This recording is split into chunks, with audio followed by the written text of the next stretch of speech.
Primeira Guerra Mundial, vocês sabem muito bem que o Império Otomano ele entra no conflito ao lado do Império Alemão, do Império Austro-Húngaro, contra o Império Britânico, França e Império Russo.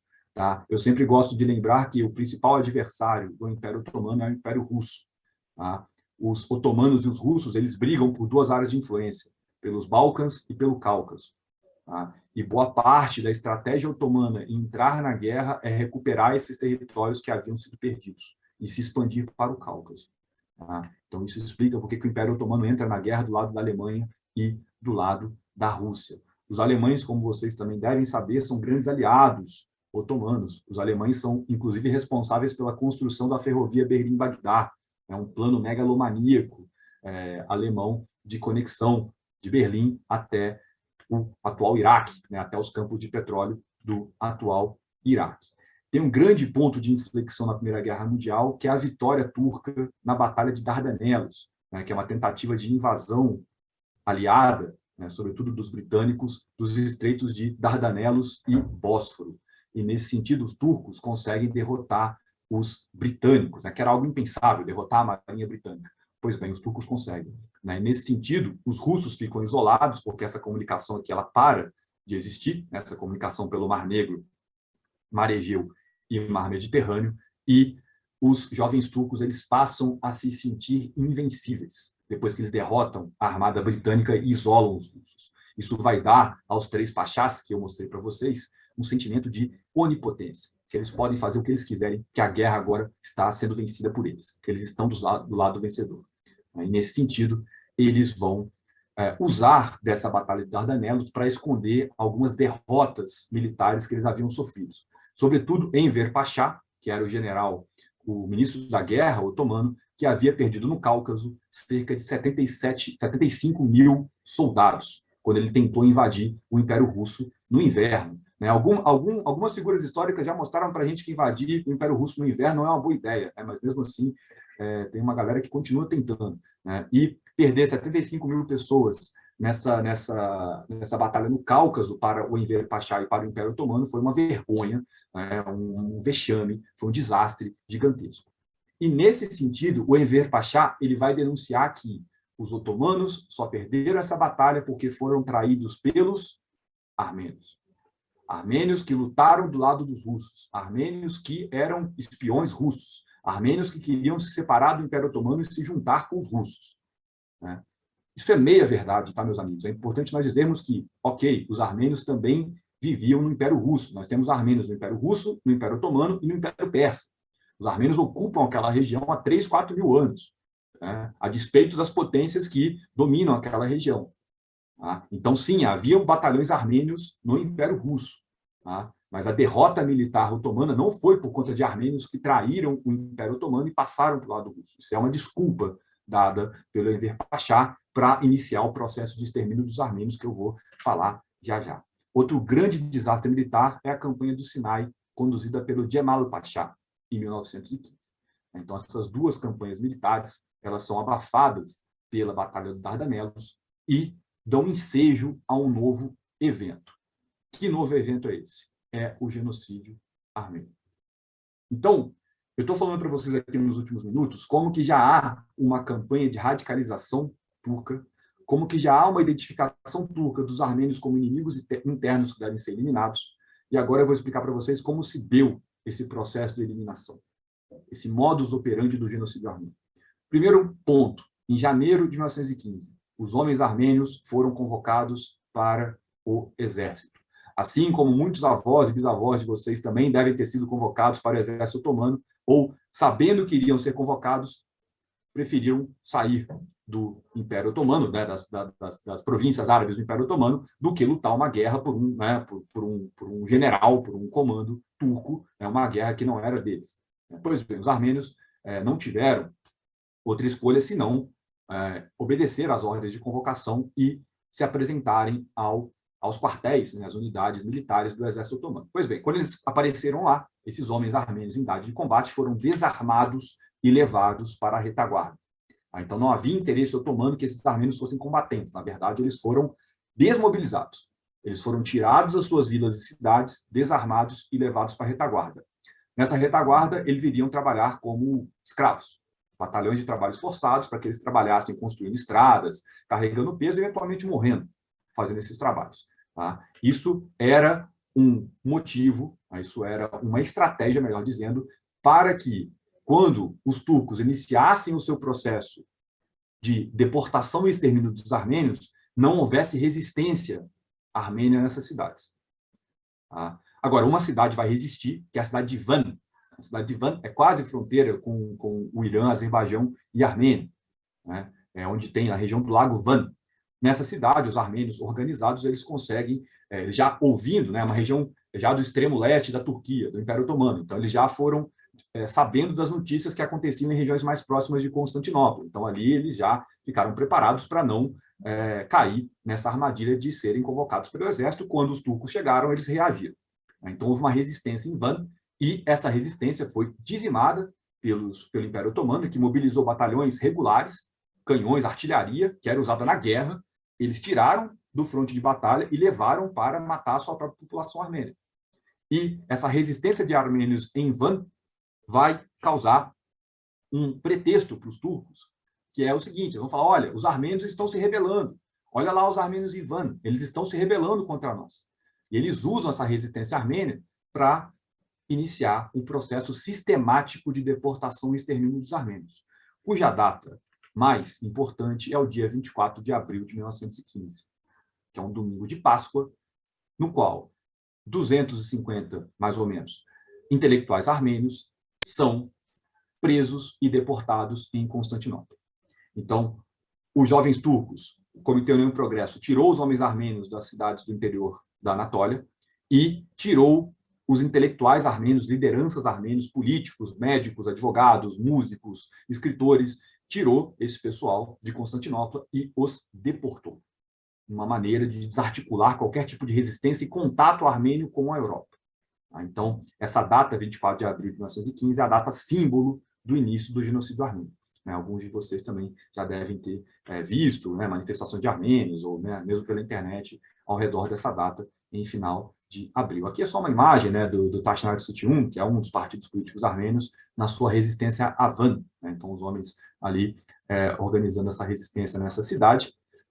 Aqui eles numa trincheira, esperando as tropas turcas chegarem. Van tem um relevo bastante acentuado, então favorece a defesa dos armênios nesse sentido, mas, como eu disse a vocês, com o uso de artilharia otomana, artilharia alemã, que estava em posse dos otomanos, os armênios de Van foram destruídos. Essa imagem vocês conseguem ver a cidade de Van destruída pela artilharia turca, pela artilharia otomana. E, a partir daí, a gente tem o processo de aceleração do genocídio armênio. Em maio de 1915, ou seja, um mês depois da deportação dos armênios em Constantinopla, a Inglaterra, a França e a Rússia vão emitir uma declaração dizendo que o Império Otomano vai ser responsável pelos crimes contra a humanidade cometidos com os armênios. Por que eu estou destacando isso, meus amigos? Porque é a primeira vez na história que o termo crimes contra a humanidade é usado nesse sentido. Que hoje é um termo corrente, a gente ouve esse termo com alguma frequência no nosso cotidiano. Crimes contra a humanidade. Esse termo ele é criado por intelectuais russos e ele é usado a primeira vez para designar o que os otomanos faziam com a sua população armênia. Em julho daquele ano já eram 200 mil mortos. E vocês podem se perguntar, pois bem, como que tantos mortos podem ocorrer em espaço tão curto de tempo? É simples a resposta. Os turcos criaram um aparato especial para o genocídio. Forças paramilitares, que são chamadas organizações especiais, construídas especificamente para o extermínio de armênios. Então, as forças regulares estavam na guerra e as forças paramilitares eram destinadas para o extermínio de armênios. Foi criado todo um aparato legal para permitir que armênios fossem deportados, executados e as suas propriedades fossem expropriadas pelo Estado. E as principais maneiras de extermínio de armênios, aqui não tem campo de concentração e extermínio como na Segunda Guerra Mundial.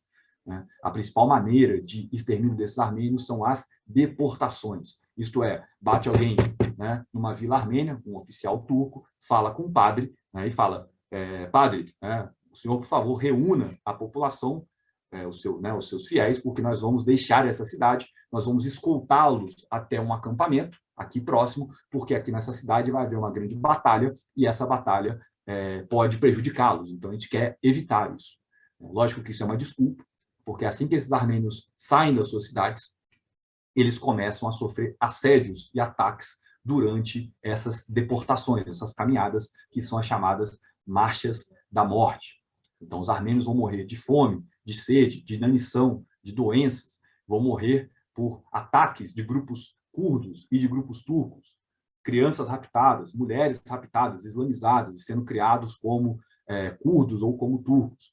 Né? Enquanto isso, as suas casas e cidades estavam vazias e poderiam ser ocupados por outros grupos que estavam ao redor daquelas cidades. Então, o genocídio armênio ele também tem uma importância muito grande no sentido de aliviar uma pressão social que havia dentro do Império Otomano, porque com a perda dos Balcãs, muitos muçulmanos vieram para a Anatólia e estavam sem terra, sem casa.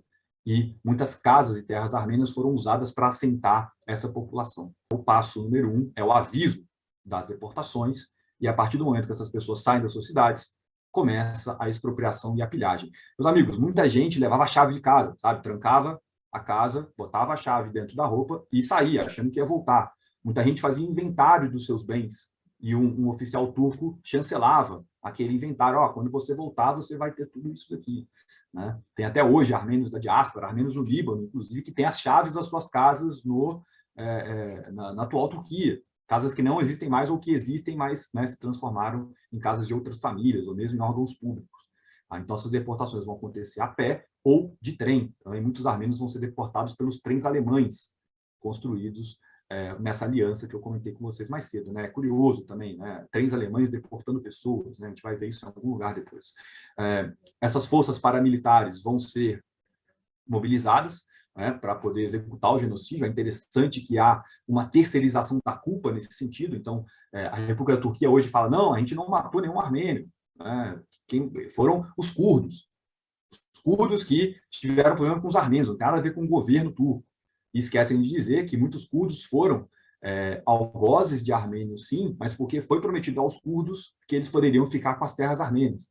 E lideranças curdas hoje falam com muita tranquilidade, pedem desculpas para os armênios e falam, vocês foram o café da manhã dos turcos, nós somos o almoço e o jantar.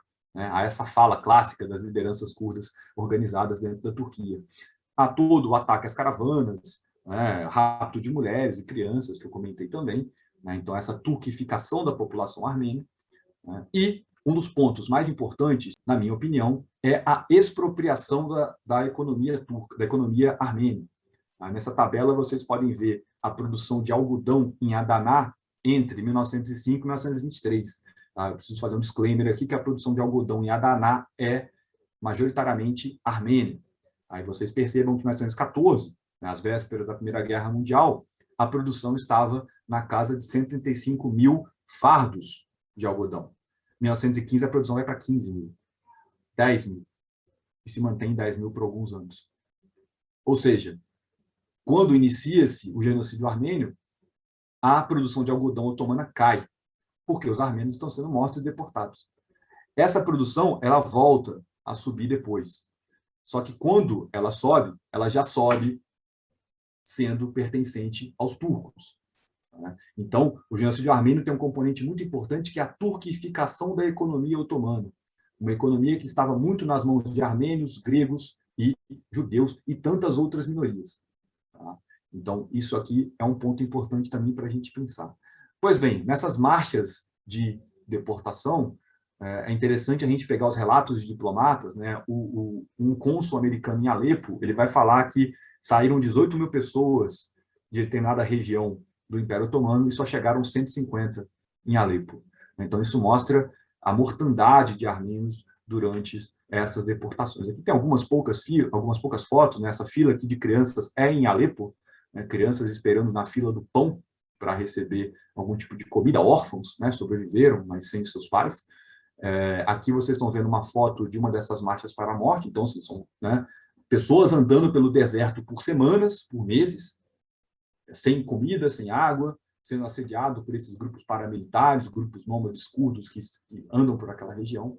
Então, essa é a tecnologia usada para o extermínio de armênios. E é por isso que, em tão pouco tempo, tantos armênios podem ser mortos dentro do Império Otomano.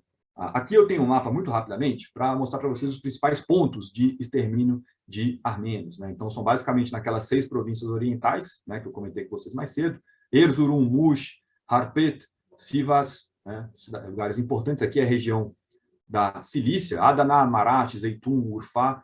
Só um adendo, né, os armênios do Brasil, na maioria, vêm dessa região, sobretudo da cidade de Maraş, né, dessa região aqui. Também aqui Izmir, também Istambul, ainda que Istambul, nesse momento, os armênios foram mais ou menos preservados, tá? Tirando aqueles 250 intelectuais, para não chamar muita atenção da diplomacia estrangeira em Istambul. Tá? Então, foi menos violento em Istambul a coisa do que foi no interior. E o destino inicial desses armênios era o deserto de Deir ez-Zor, né, no norte da Síria. E os armênios que sobreviveram chegaram nas periferias de Alepo. E muitos armênios ouviram que eles deveriam buscar uma vida melhor em Beirute. Então, aqui a gente vai ter a chegada desses sobreviventes em Alepo. Alguns vão para Damasco, mas uma grande parte desses sobreviventes armênios vão para Beirute, um lugar onde já havia algum tipo de estrutura humanitária criada por instituições ocidentais. Cruz Vermelha, Hospital Protestante, uma série de instituições, orfanatos. Então, ali em torno do porto de Beirute, a gente vai ter a consolidação de algum tipo de estrutura para auxílio desses armênios que estão sendo perseguidos no Império Otomano. No Líbano, esses armênios eles vão se constituir em espécie de acampamentos, campos de refugiados, em torno das principais cidades, né? Então, em torno de Beirute.